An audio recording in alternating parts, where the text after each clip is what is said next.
Chin. Un lancement de quelque chose qui donnera quelque chose. Pas vrai? Pas ça de même. Bon, C'est quoi qu'on boit? c'est un shake au bleuet. J'avais envie de faire de quoi de plus santé. Ma blonde fait des pancakes en haut. Elle m'a dit, là, des pancakes? Je dis, Mathieu, pas sûr qu'on mange des pancakes. Le gars, il me connaît, hein? Il a full alcool en arrière, mais ce qu'il me donne, c'est un smoothie. Là, on s'adapte avec le crowd. Pour mettre en contexte, t'es un tripeux de mise en forme, santé, alimentation, tout ça. Moi, c'est parti, ça, en passant, de vraiment tomber dans l'alimentation, puis d'être en forme, puis t'entraîner 6 fois par semaine. Nous, ça reparti. Ça fait longtemps. Ça fait depuis que j'ai 18 ans. Je te dirais que ça a fait comme un déclic. Je vais y aller vraiment raw, là, mais j'écoutais une vidéo de LL Cool J. LL Cool J, connais pas, lui? Le rapper, là, qui est méga en shape. Je pense pas Ok. avoir parlé de ça à personne non, ever. non, là, ok, mais ok. Le gars, il fait des vidéos, tu sais, évidemment, puis tout, de rap. Dans le temps, c'était plus connu, là. Méga en shape. Puis on dirait que j'ai eu un déclic, mais peut-être aussi, tu sais, si je vais une coche plus loin, Arnold Schwarzenegger, quand j'étais jeune, ça a eu une influence, je pense, sur nous autres, là, tu sais, fait que... Mais je sais pas, on dirait que c'est là que j'ai eu un déclic. Quand je travaillais à 18 ans, je me suis dit, c'est quoi, moi, je veux être comme ça. Je veux cette image physique-là, je veux... Tu sais, ça part du superficiel au départ, mais tu te dis, ça m'inspire, je veux avoir l'air de ça, tu sais. Puis c'était comme, à ce moment-là, on dirait que j'ai décidé que c'est ça que je voulais que mon image physique soit. Juste pour le look, au début. Ben, faut que tu acceptes le look. Le look vient avec, tu sais, tout ce qui est psychologique, tout ce qui est le bénéfice mental va venir avec. Mais au départ, tu sais, t'as 18 ans, là, tu sais, tu vis un peu plus dans le superficiel, t'as pas autant de... Ta vision est pas aussi large, là, fait que, tu sais, mais faut que tu l'acceptes, le physique superficiel, si tu le veux. Faut que tu penses que tu mérites d'avoir l'air de ça, si tu veux avoir l'air de ça, tu sais, fait que c'est à partir de là, puis on dirait que... Mais t'as vu le rappeur, tu t'es dit, moi, je veux ressembler à ça, je veux ressembler à Arnold à ça, m'en vais au gym. Ben, peu importe, tu sais, ça, c'est un exemple, tu sais, pas nécessairement LL Cool J, mais avoir un physique développé, avoir ce physique-là, tu sais. Mais sans savoir c'est quoi que ça demandait. Pour le t'sais. bénéfice de quoi? Pour les filles? Pour Non, pour moi-même. pour toi? OK. Ouais, ça a jamais été pour ça au départ. Il y en a que c'est pour ça, pour combler une insécurité, pour aller avoir de la validation externe. Moi, ça n'a jamais vraiment été pour ça. Parce que j'ai tout le temps été un gars sportif, mais tu sais, de là avoir de la masse musculaire, c'était pas le cas. Là, j'ai jamais été comme surdéveloppé plus jeune. Là. Fait que. Mais de fil en aiguille, tu réalises c'est quoi que ça prend, par exemple. Parce que d'aller au gym, OK, au début, tu y vas 3-4 mois. J'ai commencé avec un entraîneur direct. Puis je me suis dit, c'est drôle cette analogie-là, mais bâtir un physique, c'est comme bâtir une maison. Si t'as pas de plan, ça va être tout croche. Puis j'envoyais aller au gym au début, puis je me disais, OK, ouais, toi, as-tu un plan? Non, OK. Ça paraît. Fait que j'ai pris un coach que ça faisait comme 10-15 ans qu'il faisait ça. Puis... direct en partant, c'était comme 70$ un plan, il me suivait. Pas de plan d'alimentation en partant, mais il me guidait quand même. C'était comme un bon coach, quand même abordable, considérant qu'il y en a aujourd'hui, ça va être comme 5-6 000 genre, par année pour qu'on te suive. Parce qu'ils connaissent la game, parce qu'après une couple de plans d'entraînement mensuels, genre, je prenais peut-être aux 6 semaines, je changeais de plan à peu près. Fait que un moment donné, j'ai compris la game, puis j'ai fini par le faire moi-même. Fait que, tu sais, la rétention quand t'es coach, c'est peut-être pour ça que je charge plus cher aujourd'hui. Bref, je reviens à mon histoire, mais 3-4 mois, 5 mois. Premiers 6 mois, tu vois une grosse transformation. Tu te dis, ah, tout est beau, t'arrêtes. 6 mois. Là, ça part. T'es comme, ah, OK. Ça reste pas, faut que tu continues, là. c'est pas, je l'ai eu, je vais le garder du temps. Fait que, je te dirais, le premier 2 ans, c'était des 6 mois on and off. Puis là, un moment donné, tranquillement, pas vite, je me suis comme forgé mon mindset par rapport à ça, comme, OK. C'est un mode de vie. Ouais. Faut que tu acceptes que c'est un mode de vie. Puis quand je m'entraînais, je me sentais bien. Mentalement, physiquement, tu as plus d'énergie. Puis au final, tu finis par chasser le good feeling que ça t'apporte quand tu t'entraînes. Ouais. Comme moi, ça me demande 0 discipline à l'au gym. Là. 0. C'est rendu ça. C'est mon identité à l'au gym. Puis j'anticipe ça parce que ça fait partie de moi. Comme là, à peu près 2 ans, tu sais, longue histoire courte. Mauvaise posture de travail, j'avais mal au dos puis tout. Puis je me suis dit, bon, je vais prendre une pause, tu sais, pour récupérer, mais ironiquement, j'avais plus mal au dos en allant pas au gym. Le corps a besoin de bouger, tu sais. Ouais. Fait que j'ai perdu full de masse musculaire. Puis, à un moment donné, je me suis juste comme... J'ai compris que, bon, c'était quoi mon problème. Je me suis fait traiter un peu des chiro puis tout. Mon mal est parti.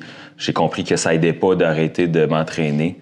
Fait que je me suis remis à m'entraîner. Puis, en me voyant dans le miroir, là, c'est comme le côté superficiel qui revient encore, mais ça prend ça pareil. Tu te regardes, tu te dis, ouais, c'est pas ça mon identité. Fait que quand c'est ça ton identité, la motivation est là sans que tu en aies de besoin parce que tu veux retourner à ta personne. Autant que ton identité, ça peut être quelque chose de négatif. Il y en a pour qui ils s'auto-détruisent. Aussitôt que ça va bien, ils vont chercher à s'auto-détruire. Ça va des deux côtés, là. Fait que, c'est d'aller à quelque chose de peut-être superficiel, mais qui peut être bénéfique pour toi, puis les gens qui t'entourent, être en santé, là. Ouais. Parce qu'avoir une bonne shape, ça implique beaucoup de choses. Faut que tu manges bien, faut que tu aies un bon sommeil. Fait que, ça peut juste apporter du positif là-dedans. Fait que, après ça, les gens qui vont dire que c'est extrêmement superficiel, ben, c'est souvent ceux qui n'ont pas cette identité-là, qui sont à l'autre extrême aussi. Ça peut être tout une sorte de leur petite voix intérieure de lâche qui dit « Ah, c'est superficiel. Je le ferai pas parce que c'est superficiel. » Fait qu'ils se convainquent que ça vaut pas la peine de mettre les efforts, l'énergie, de manger bien, parce que le but ultime est superficiel. Fait qu'ils se convainquent de pas le faire. Ça peut être ça et tout. Je pense que oui. Je pense que c'est plus facile de trouver des excuses que de changer. Là, parce que...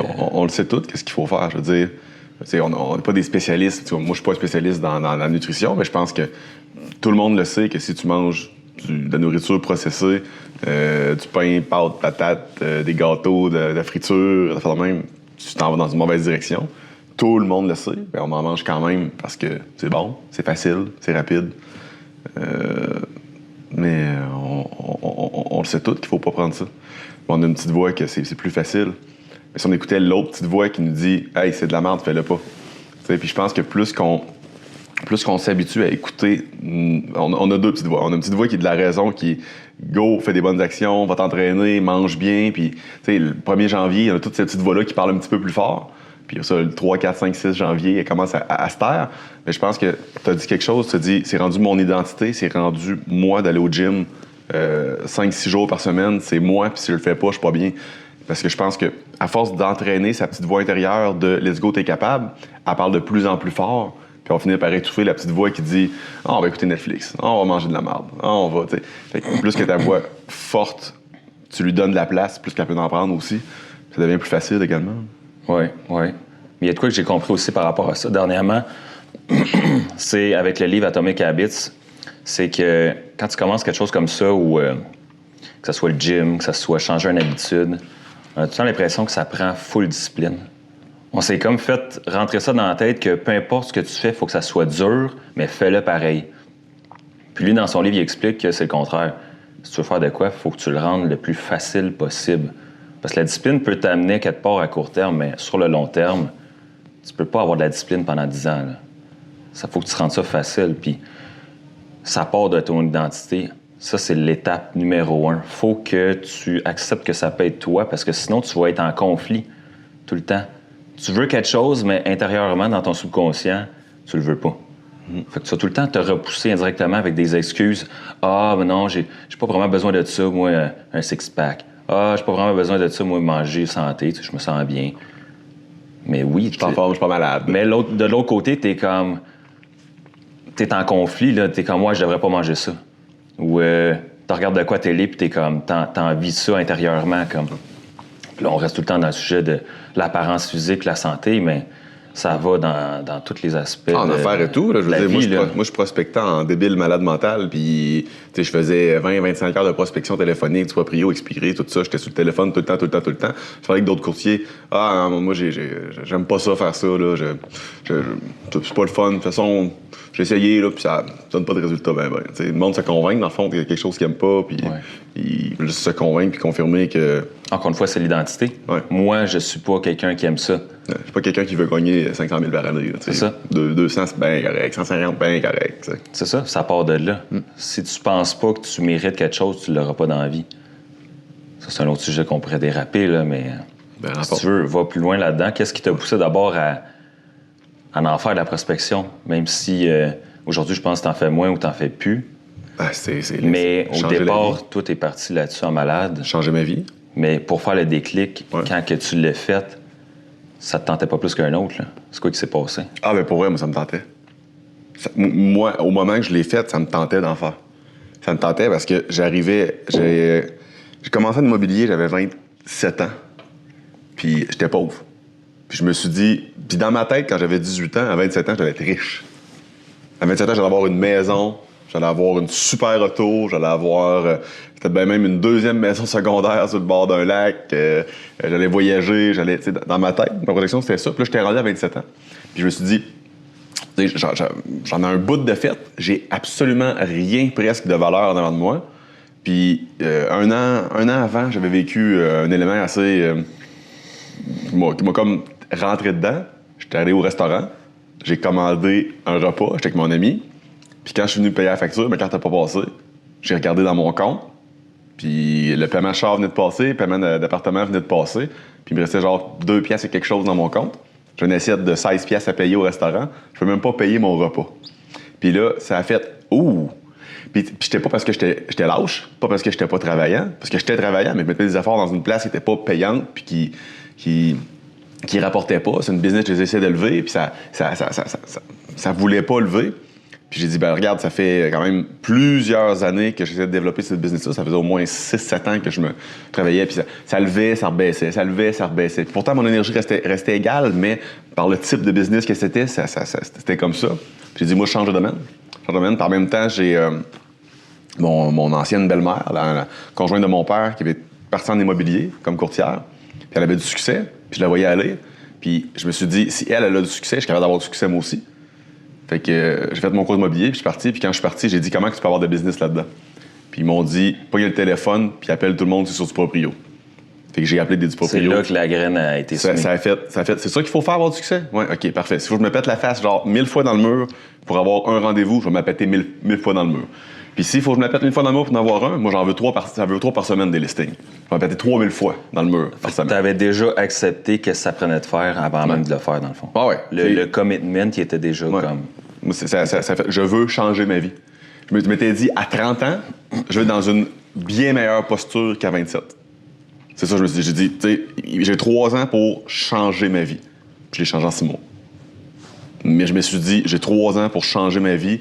Puis c'est ça que ça prend, je vais le faire. Puis en même temps, j'écoutais Jim Rohn. Jim Rohn a dit, si tu compétitionnes contre quelqu'un qui est extrêmement bon, puis qui est capable de closer 9 rendez-vous sur 10, puis que toi, tu es capable d'en closer 1 sur 10, tu peux quand même le battre. Faisant 10 fois plus que lui. Fait que si tu en fais 10 fois plus que lui, tu vas en closer 10, pendant que lui va en closer 9, tu vas le battre. J'ai gardé cette philosophie-là de me dire, ben, regarde, je suis pas bon, j'ai pas de maison, j'ai même pas de maison, mais aller convaincre du monde que je vais vendre à l'heure. Hein? Aller les convaincre que... Ben, c'est ça, il faut que tu écrases ton complexe d'imposteur. Ouais. Ça part encore à l'identité. Tu t'identifies comme quelqu'un qui serait pas apte à aider le monde. Ouais. Déjà en partant, à chaque fois que la personne va s'ouvrir à toi, oui, viens m'aider, inconsciemment, tu vas trouver des façons de voir, tu vas retarder comme le closing là-dedans. Là. Mais c'est ça, faut que... Ça part tout par en dedans au départ. Je pense que c'est ça que, dans le fond, pour revenir à la question, qu'est-ce qui a fait en sorte que tu as décidé d'aller là-dedans? Tu l'avais déjà accepté que tu le ferais, le cold call? Parce qu'il y en a qui se lancent là-dedans. Je trouvais ça plus dur conserver le même style de vie, puis la déception de voir que j'exploitais pas mon plein potentiel, puis de pas créer la vie que je voulais vraiment. Je trouvais ça plus dur vivre dans la déception de pas avoir ce que je voulais que d'affronter la difficulté de faire ce qu'il fallait pour que je l'aille. Le statu quo était plus difficile que l'effort. C'est ça qui a fait en sorte que je l'ai fait. OK. Puis je pense que personne ne peut faire un réel changement si le statu quo lui convient. C'est comme tu dis tantôt, on parlait d'entraînement. Si le statu quo, ta bedaine, te convient, tu vas garder ta bedaine toute ta vie. Là. Tu vas même l'accumuler puis la grossir. Là. Ouais. Mais si tu te dis à un moment donné, hey boy, c'est assez. Là. Je suis sorti du secondaire. Tu sais, secondaire 5, là, on n'a pas grandi depuis secondaire 5. Là. On s'entend, on a la même grandeur. Là. Okay? Tu mesurais comment secondaire 5? Même affaire. Même affaire, tu sais. Je pesais 170 livres. 170 livres. J'étais en forme. J'étais top shape. Là, j'en paye 195. OK, fait que j'ai sûrement 25 livres à quelque part de trop, là. Ben, veux pas, on est moins actif en vieillissant. Tu sais, quand t'es jeune, tu fais juste ça, aller faire du sport, tu vas au parc, tu fais du skate, tu fais du snow, tu joues au baseball, whatever. Tu es tout le temps en train de bouger. Avec la job, on a beau bouger, mais on bouge plus en char que d'autres choses. Tu sais, fait que si tu te gardes pas actif, c'est de trouver de quoi qui va te garder actif. Mais je sais pas où je m'en vais avec ça, mais comme tu dis, le commitment que ça prend, pas le commitment, on parlait d'identité, d'acceptabilité. La motivation, d'où ce qu'elle peut partir, c'est ça, ça peut être de la douleur aussi. Pas la douleur, mais l'inconfort. L'inconfort peut te motiver pas mal plus que l'aspiration à vouloir de quoi. Puis ça, c'est une autre affaire que j'ai compris récemment aussi. Que des fois, tu dis, je vais avoir du succès, je veux ci, ça. Trouve ton why. OK, mon why. Ouais, c'est un peu matérialiste, ça. OK, je vais trouver une autre façon d'avoir un why. OK, ma famille. OK. Mais des fois, c'est pas assez pour avoir la motivation de faire. C'est mieux des fois d'avoir un inconfort puis vouloir te sortir de cet inconfort-là. Tu sais, Ryan Serhant, son histoire est connue parce que... Je connais pas, moi. Je connais pas partout. Non? Non? Ben, tu vas relate avec ça, je pense, comme beaucoup. Parce que lui, un moment donné, il était... Ryan Serhant, c'est le gros courtier de New York? Oui, Ryan Serhant, qui a parti son agence aussi. Là. Il met de l'avant, dans le fond, parce que j'ai lu son livre. Tu sais, Sell It Like Serhant, il y a d'autres livres. C'est pour ça que je connais bien son histoire. Puis il dit dans son histoire, ça te prend un why, mais ça te prend aussi un wall, un mur. Un mur, OK. Ou que quand, tu sais, la fameuse phrase, t'es à côté au pied du mur. Ouais. Fait que ça peut te motiver autant à vouloir sortir de ta situation que qu'est-ce que tu vas aller chercher. Fait qu'il dit, lui, son wall, il revient souvent à ça pour se motiver, c'est qu'à un moment donné, il est allé au dépanneur, s'est acheté un yogourt, ça n'a pas passé. Bon, Chris, ouais. Fait que c'est pour ça que je te dis, tu vas peut-être relate, là, tu compteras ton histoire après, mais si tu veux, là. Mais lui, ça l'a motivé. Comme après cet événement-là, il n'avait plus besoin de chercher de la motivation. Il était à New York, la ville qui coûte comme sûrement le plus cher dans le monde. Il essayait de devenir un courtier parmi sûrement 30 000 courtiers juste à New York. Puis il était mannequin de main ou de pied, tu sais. Nice. Puis il était... il était acteur comme... OK. Il essayait de percer. C'est pas arrivé par hasard, là, Il pour essayait être de payer son yogourt, là. Tu sais, le gars, il est mannequin de main. C'est comme t'as couru après, là, pas pour le payer ton yogourt. Il est parti de loin, Ryan, là, tu sais. Ouais, il est rentré par la porte d'en arrière pour être acteur au début. C'est pour ça qu'il allait à New York, tu sais, acting puis tout. Fait que... normalement, il rentre dans l'immobilier parce que je pense qu'il a connaissance de comme quelqu'un qui fait ça, puis comme ça prend 2 semaines, t'as ton cours, ça prend pas grand-chose. Fait qu'il est comme, OK, je pourrais avoir un revenu, genre, pour payer mon appartement, puis je veux être acteur pareil, là. Son identité, c'est je veux être acteur. Ouais. Fait qu'il commence à faire, il fait des locations, tu sais. Location, parce que, bon, c'est la façon que tu rentres sur un immobilier, mais il n'y avait pas, tu sais, le mindset, on va y arriver, là, mais comme là, ils sont au plus gros. Il y a un listing de 250 millions. Ouais. C'est le plus gros listing qu'il n'y a pas. Ouais. Il est parti à des locations. Ouais. Fait que, fil en aiguille, il voulait même pas faire d'immobilier, il voulait juste comme... Je fais une petite pause là-dessus. Ma directrice d'agence, quand j'ai commencé dans le bureau Remax Avantage, elle m'a dit, commence avec des maisons à 300 000 au début. Commence avec ça. Déjà, en même temps, en partant, elle me mettait une identité, elle me mettait un plafond. Tu sais, va-t'en pas plus haut. Commence, là. Elle t'imposait son identité. Elle m'imposait, peut-être. Comme un parent qui n'a pas réussi, va dire à son enfant, ça va être dur de faire tel revenu, ou quand il parle de son rêve, je vais être dans NBA. Pas sûr, tu vas être capable, mais tu sais, tu peux pas, si tu mets ça dans la tête de ton enfant ou de la personne, c'est que tu projettes tes propres limitations à cette personne-là. Henry Ford, si tu penses que tu peux ou tu penses que tu peux pas, dans les deux cas, t'as raison. Exact. C'est toi qui décides, Ouais. Fait que là, Serhant, bon, OK. Fait que... Serhant, ben c'est ça, pour finir l'histoire, dans le fond, c'est que c'était son wall. Ouais.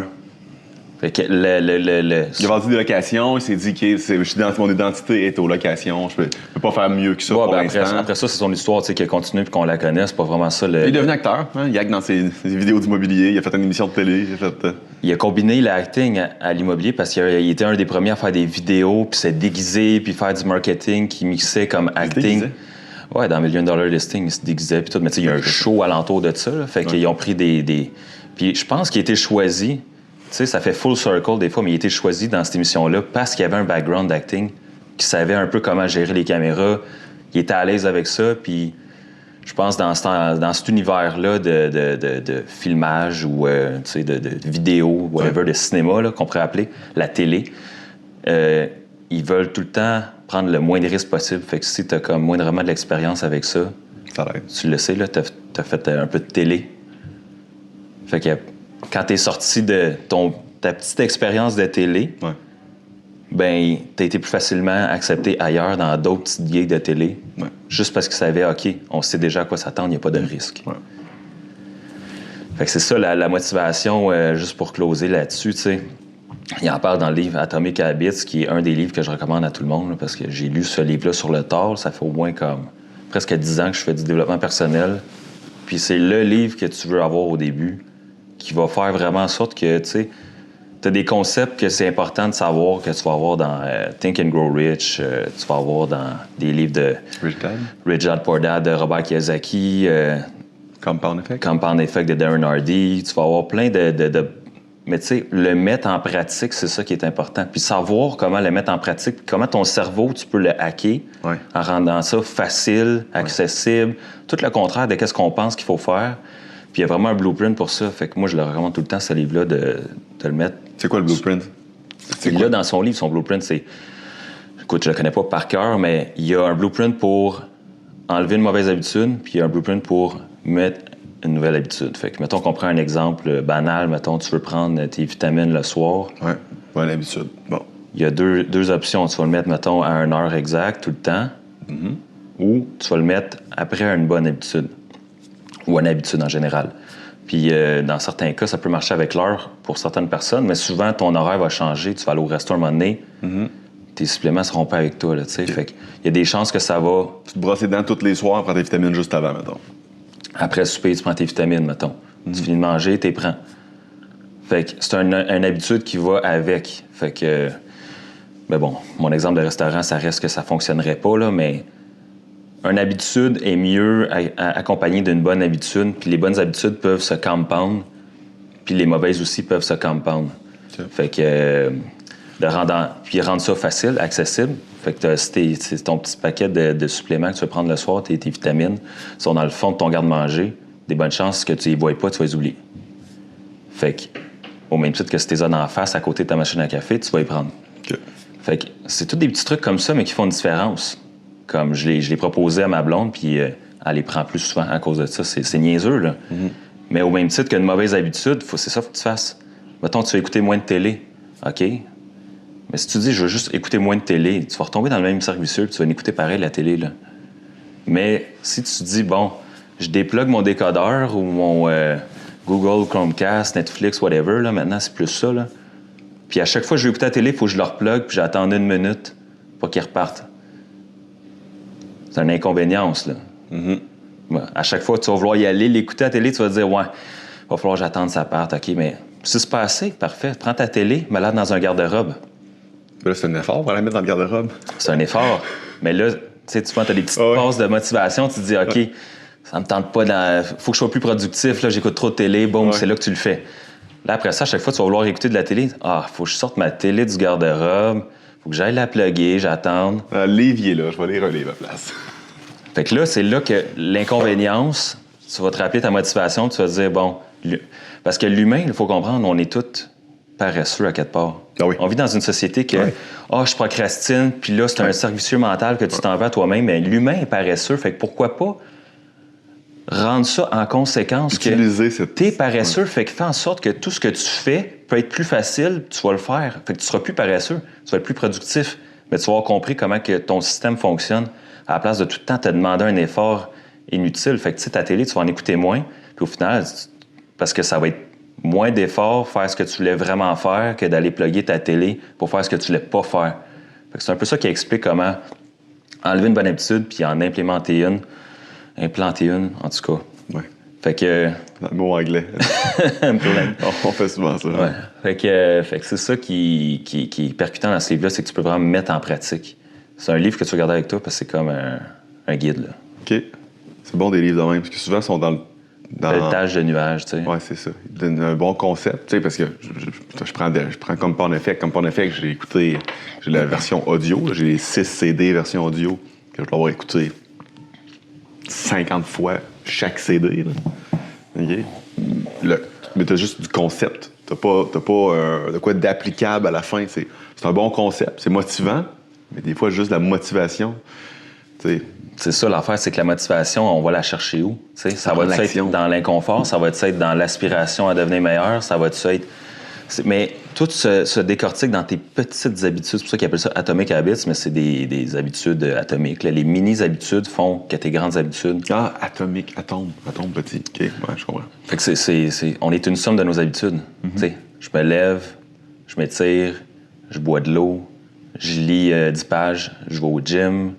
Après ça, je reviens, je fais des suivis, je travaille. Quand que tu fais ça, une journée, puis que tu compendes ça, une brique, une brique, puis ça fait 365 briques à la fin de l'année, bien, ton année, c'est ta journée, d'une façon, là. Tu sais, fait que si tu veux... tu sais, le monde, ils disent « Ah, je veux faire ça plus tard, tu sais, je veux apprendre une langue, je veux apprendre un instrument de musique. » Mais il fallait 15 minutes par jour. Sur un an, c'est comme le compound effect, tu as joué des heures. Ouais. Puis tu joues la guitare, c'est comme ça. Moi, j'ai appris, puis...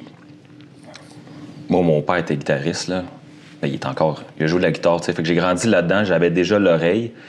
Puis, ironiquement, c'était trop accessible pour moi que j'ai jamais, comme, sauté là-dedans. Ouais. J'aurais pu déjà être une rockstar, peut-être, là. Mais, tu sais, j'aurais pu jouer de la guitare depuis que j'ai... l'âge que tu peux... passer un les doigts là. Sur une corde. Là. Ouais, c'est ça. Mais tu sais, j'étais plus dans les sports, fait que... Mais là où je veux en venir, c'est que si tu veux être bon dans quelque chose, il faut juste que tu mettes un peu de temps chaque jour. Non, mais ton père fait pas de kickflip. Ton père fait pas de kickflip en skate. Non, ça prend du temps faire un kickflip. Ça, tu l'as fait. T'aurais beau dire, hey, je te donne une journée au complet pour un kickflip à quelqu'un qui a jamais fait de skate. C'est juste se tenir sur la planche au début, quelqu'un qui a jamais fait ça, avoir de la misère. T'sais, on oublie des fois que le processus, ça prend du temps, mais c'est comme l'accumulation de quelque chose, c'est ça qui va te rendre meilleur. La plupart des gens mettent même pas 10 minutes par jour sur quelque chose qui devrait s'améliorer. Puis, fait que si tu mets plus que 10 minutes par jour sur de quoi, tu vas être littéralement dans le top 1%. Ouais, ça me fait penser à... Si on avait le mindset d'un adulte quand on est bébé, il n'y a personne qui marcherait. Parce que le bébé, il apprend à marcher, parce qu'il n'y a pas le mindset de l'adulte de « Ah, si je me lève, je vais tomber. Ah non, je me lèverai pas. » Ou bien, la dernière fois, je me suis levé, j'ai tombé, là, j'arrête, je vais rester à terre, ça a fait mal. Ça a fait mal à mes fesses, j'ai pleuré. On ferait rien. Fail forward. Ouais. C'est ça le mindset que tu retrouves quand tu vas au gym. Parce que la seule façon que tu peux t'améliorer, c'est aller chercher l'échec. Tu vas au maximum de ce que ton corps peut, puis tu t'améliores à chaque fois. Je pense que c'est ça l'effet cumulé qui va aussi, parce que là, on parlait du superficiel. Mais comme pour wrap around là-dessus, tu finis même plus pour y aller pour le superficiel. C'est comme je chase plus d'avoir plus de masse, plus d'être découpé, puis tout. Puis ça, c'est vraiment plus... Ce qui m'amène là, c'est le good feeling que ça m'apporte être au gym, l'endorphine, puis tout. C'est pas juste... j'invente rien, là. T'as vraiment plein d'hormones sécrétées quand tu reviens du gym, puis tout. Fait que tu te sens bien, puis tu te sens relax. Puis là, ça accumule dans d'autres aspects de ta vie. T'es quelqu'un de plus posé, t'es quelqu'un qui se contrôle. Tu sais, fait que... L'effet psychologique de ça, tu dors mieux, tu manges mieux, tout est comme plus positif dans ta vie. Puis les gens respectent ça. Parce que ça demande, pour eux, ça demande énormément de discipline, tu sais. T'es comme, wow, comment tu fais pour faire ça? Mais c'est plus de la discipline. Puis une autre analogie juste là-dessus, c'est que c'est comme l'alimentation. Ça, c'est l'autre aspect que tout le monde peut relate, c'est la discipline de l'alimentation, bien manger. Ça, c'est là que je struggle. Moi, c'est où je struggle, là. J'ai faim, j'aime manger. Je mange pas pour vivre. On aime tout manger. Moi, j'ai la dent sucrée, là, je mangerais du dessert à chaque jour. Puis pourquoi je mange pas de dessert à chaque soir chez nous? C'est qu'il y en a pas. Comprends-tu? Fait que, on revient comme à l'exemple de la télé. Pourquoi j'aurais besoin de discipline pour manger du dessert chez nous s'il faut que j'aille à l'épicerie m'en acheter? Puis quand il y en a, je le défonce. Ma blonde en fait. Elle fait des muffins au chocolat. Je t'ai déjà fait goûter. Ouais. T'as le goût d'en prendre 3, bien, on en fait une douzaine, en 2 jours, on n'a plus. Mais si tu fais ça de temps en temps, ça t'affecte pas. C'est quand tu fais ça tout le temps. Mais le point, c'est la discipline d'avoir à résister que dans ton armoire, t'as un paquet Pop-Tarts. de Joe Louis, des Pop-Tarts, t'as tout, là, tu sais. Ouais. Fait que t'es tout le temps en mode discipline. Si la journée, tu te dis, ouais, faut que je mange mieux, puis faut pas que je les mange. Ouais. En C'est plus, comme un alcoolique qui a un bar dans son sous-sol, Ah, je vais le garder au cas où j'ai de la visite. puis qui se dit, faut pas que j'en bois. Il va ouvrir la bouteille, tôt ou tard, tu craques, t'as un moment de faiblesse. Fait que la clé, c'est... Ben, l'affaire qu'il faut retenir, c'est que les gens qu'on pense qui ont le plus de discipline, c'est eux qui l'utilisent le moins. J'utilise 0 discipline chez nous. J'ai pas j'en ai pas. Puis quand j'ai des sacs de chips, des fois, je n'achète. Ça arrive. Je le défonce aussi. Fait que j'en rachète pas. Ça se passe à l'épicerie, ça. Ouais. L'alimentation, c'est à l'épicerie que ça se passe. Chez vous, si tu l'as rentré chez vous trop tard, tu vas finir par la manger. Cette bouffe-là, elle a été conçue artificiellement pour goûter meilleur que n'importe quoi que tu pourrais cueillir dans la nature. Fait que on pourrait rentrer dans un autre sujet là, de ce que ça fait sur ton cerveau, mais Allons-y. non, on peut rester. Ouais. On peut rester. Mais j'aimerais ça entendre ton histoire, si tu es ouvert de la raconter par rapport à l'histoire de Ryan Serhant.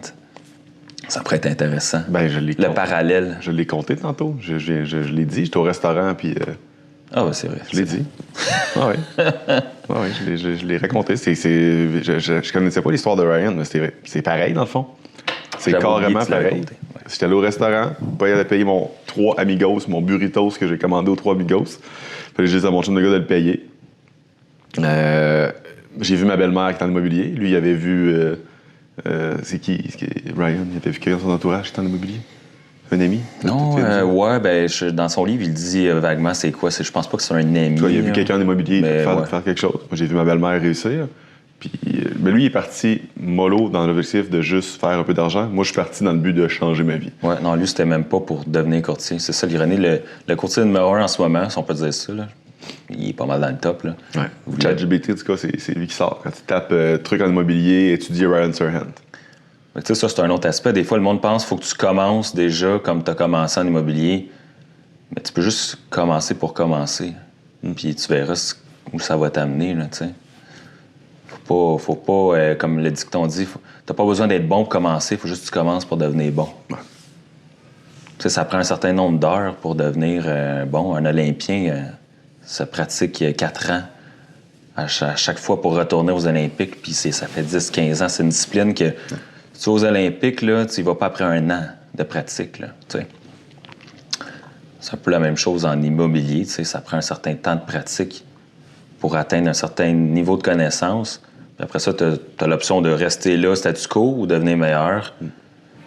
Fait que la zone de confort, c'est une autre affaire qu'on pourrait parler, là. À un moment donné, tu deviens dans ta zone de confort. Puis je pense qu'il n'y a rien qui peut vraiment t'apporter de positif dans ta vie, en restant dans ta zone de confort.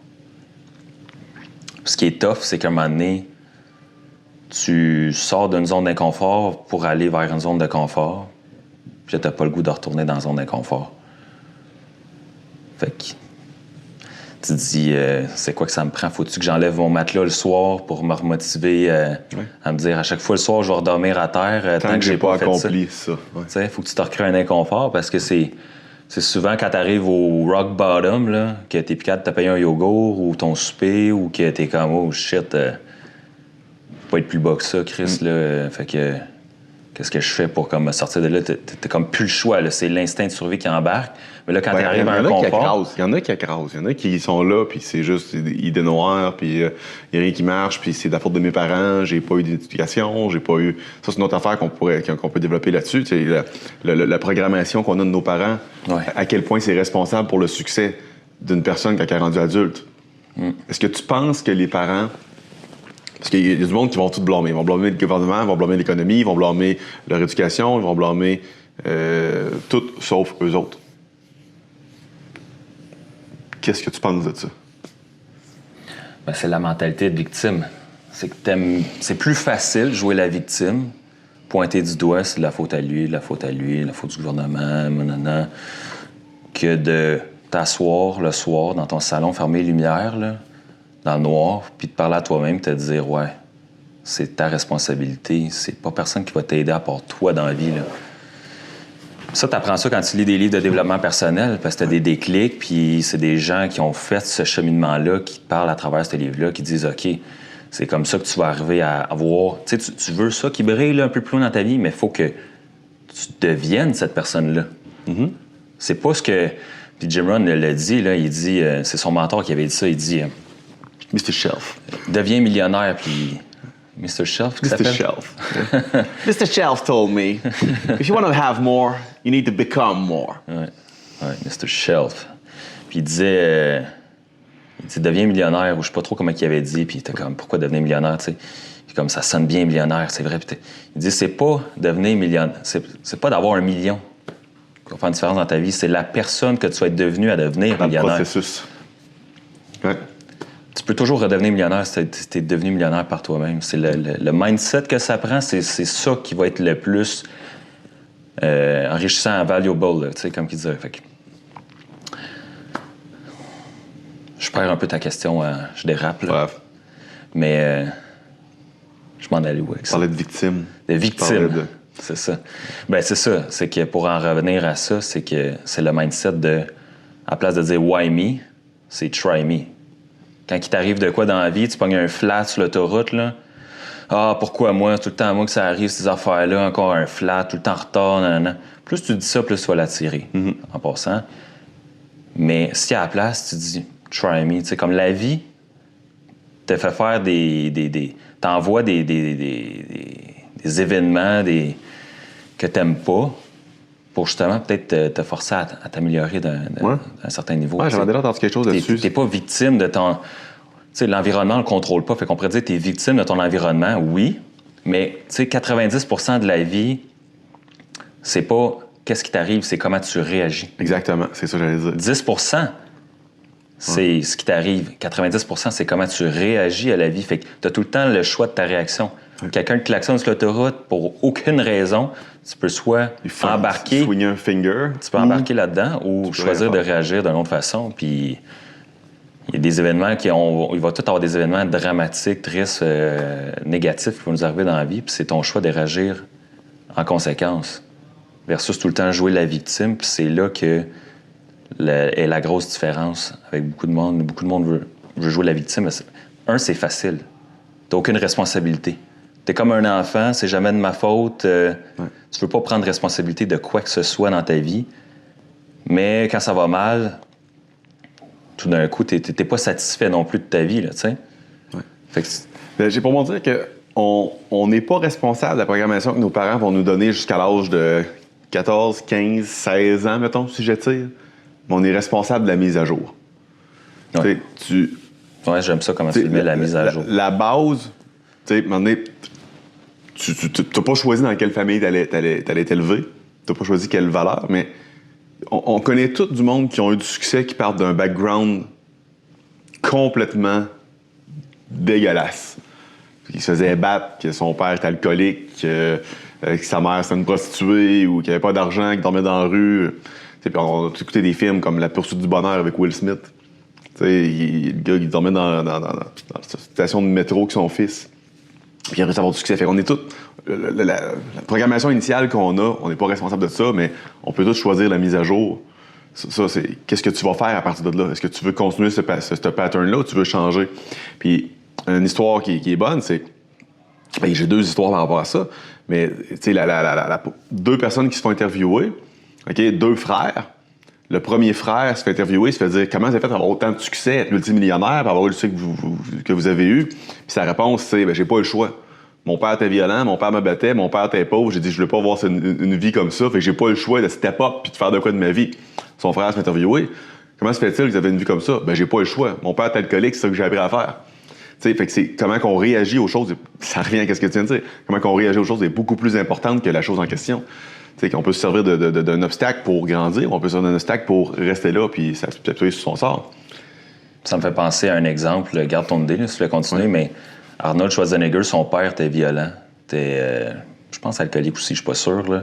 Il y a un documentaire qui est sorti récemment là-dessus. J'avais lu son livre, qui est littéralement la même chose que le documentaire. Là. C'est juste mis en vidéo presque. Mais Arnold, peu de monde savent qu'il avait un frère aîné. Puis son frère aîné, lui, a extrêmement mal réagi par rapport à ça. Arnold Schwarzenegger, on a une image de l'homme fort, tu sais, Monsieur Olympia, 6 ou 7 fois. Lui, ça l'a endurci. Il a quand même quitté ce nid-là pour aller faire sa vie, tu sais, au plus Christ, parce qu'il voulait sortir de ça, puis il n'est jamais vraiment retourné. Pas beaucoup, en tout cas, de ce qu'il dit dans son livre, mais lui, sa réaction, ça l'a endurci. Son frère, lui, ça l'a détruit. C'était le même environnement, comme l'analogie de l'eau bouillante va ramollir une patate, mais va faire durcir un œuf. C'est le même environnement, tu sais. Ouais. Fait que comment tu réagis à ça? On pourrait dire que c'est génétique, mais crime son frère, tu sais. Non, Fait que comment tu réagis à ça, c'est ça qui va faire la différence dans la vie. Ouais. Puis il a joué la victime, il était dépressif, il s'est enlevé la vie. Puis Arnold, une des carrières ou de vie le plus à succès qu'il a eu par rapport à ça. Fait que c'est comme l'extrême. Ouais. Il a réussi au plus haut niveau dans 3 choses complètement différentes. C'est l'entraînement, les films, puis la politique. C'est rendu au top, vraiment au top dans les 3. Il était l'acteur le mieux payé quand il était acteur, à son top. Là. Fait que si on revient, mettons, au début de la conversation de pourquoi c'est important de s'entraîner. Ça l'a parti toutes ses habitudes. Moi, parce que tu sais, j'ai lu son livre, ça fait longtemps, puis mon mindset, c'était aussi ça. Quand j'ai lu son livre, c'était OK, voici ce que ça peut t'apporter à l'extérieur du bodybuilding pour lui, mais juste de l'entraînement, que ça va faire avec ton mindset, les portes que ça va t'ouvrir, parce que ce mindset-là, quand tu es au gym, ou peu importe, CrossFit, là, tu t'entraînes, tu vas dans l'inconfort tout le temps. Après ça, le reste de la vie, c'est comme facile, là, parce que c'est quoi qui est plus tough dans ta journée que ton workout du matin? Il n'y a rien vraiment de plus tough que ça. Tu vas aller plus loin, tu prends un bain de glace avant, tu sais. Chose que tu fais et tout. Chose qu'on va peut-être aller faire tantôt aussi. On va le faire. Fait que c'est ça, c'est au-delà du physique, au final. Là. C'est ça que tu finis par comprendre. Tu chases ça par la physique. Tu sais, on va pas enlever à l'humain ce que l'humain est. Là. C'est comme l'attraction physique en couple. On va se dire les vraies affaires, toute part du physique au premier regard. Là. Puis ça prend ça aussi. Il faut que ça soit réciproque. Mais après ça, il y a tout le psychologique qui embarque. Mais c'est un peu la même chose avec le développement personnel. Le développement physique va t'apporter un meilleur développement psychologique parce que tout est relié. Le monde pense que c'est juste physique ou c'est juste psychologique. Non, c'est ça l'affaire, c'est que pendant que tu es au gym, tu développes ton mental plus que ou autant que si tu faisais une lecture d'un livre. Là. Ouais. Tu sais, tu t'endurcis. Cet endurcissement-là, cette corde mentale-là, ça t'apporte à des places où ce que si tu veux devenir acteur comme qu'il a fait, ça a pris quand même, je pense, 2 ans avant qu'il perce. Là.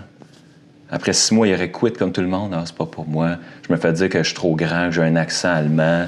Toutes les affaires qu'il s'est fait dire. Finalement, sa plus grande faiblesse, qui était trop gros, qui parlait allemand, qui parlait mal anglais, c'est devenu sa force.